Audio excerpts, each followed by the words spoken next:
Mikel, it's less than a month since we last faced Chelsea. What have you learned about your team in that time? Well, a lot of things happened. It seems longer than a month, to be fair. The amount of games that we trained, the amount of things that happened. Yes, a lot of things changed. A lot of positives that I'm finding in terms of reactions and the things that I've taken them on board.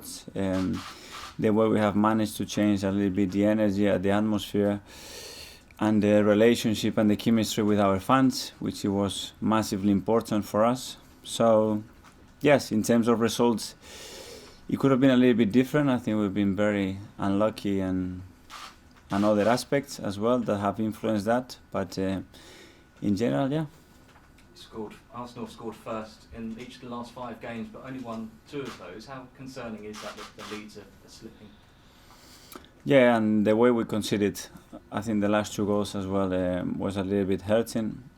We have to try to make a difference when we are first in the scoreline. We need to have the ambition still to score the second and the third goal, where we had the opportunities to do so.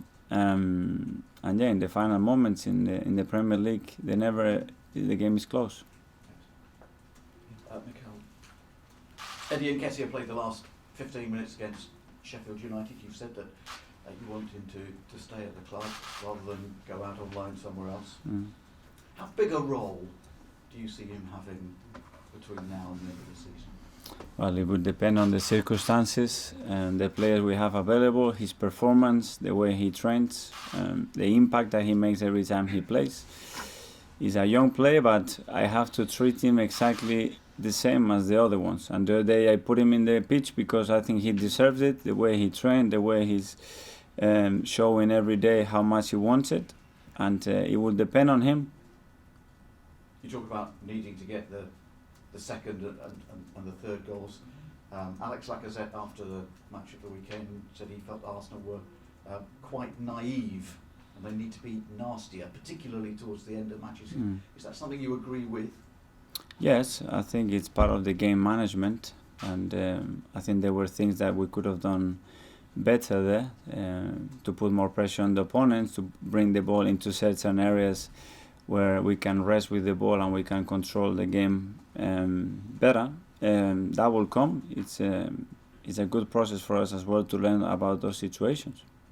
As far as the league is concerned, 6 matches, 1 win, 1 defeat, 4 draws. Is it difficult to convince the players that things are going in the right direction, even though the results kind of aren't going for you? I don't have that feeling. I think the feedback I'm getting from them is very positive. They know when we haven't won the reasons why, and there are many different aspects to that. Some that we can influence, some that we cannot influence, but they are there, and they are very aware of that.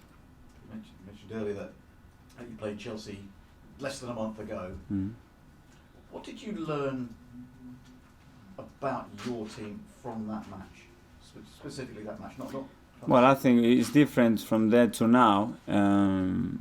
I love the first 30-35 minutes, the way we went about, how aggressive we were, how much we wanted to attack them, put them under pressure.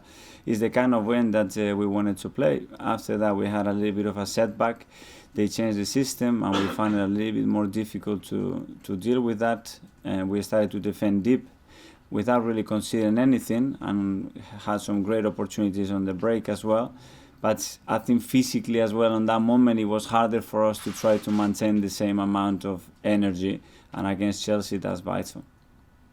So is that how you will approach it tomorrow, with that high level of energy, but for longer than 30 minutes? It doesn't matter where we go. My ambition always gonna go anywhere and win, play our way, and go with the same direction all the time and with the same intention.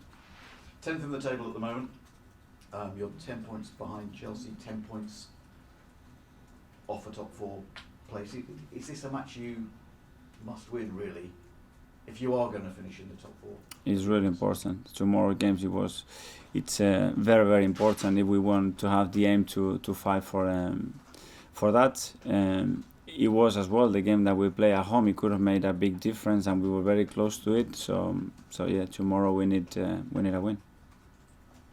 We are, what, 2/3 of the way through January? We are 2/3 of the way through the transfer window. Are things any closer in terms of the arrivals? Things haven't moved at all since the weekend. The club is continuing to be linked with Levin Kurzawa at PSG.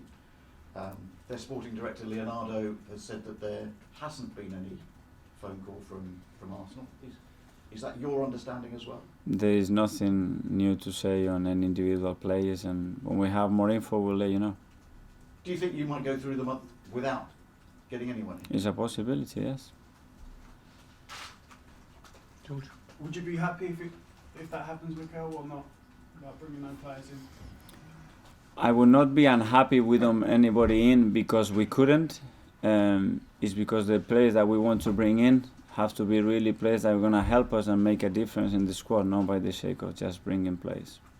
You mentioned you're 10 points behind Chelsea. Are you surprised that the race for the top four, you can still finish in the top four? Are you surprised that the other teams aren't well ahead now? Everybody is having a lot of problems to put back-to-back wins. You know, it's the league has been very, very competitive this season, and that's why the gaps are not that big. You know, it's still another 4 months to play.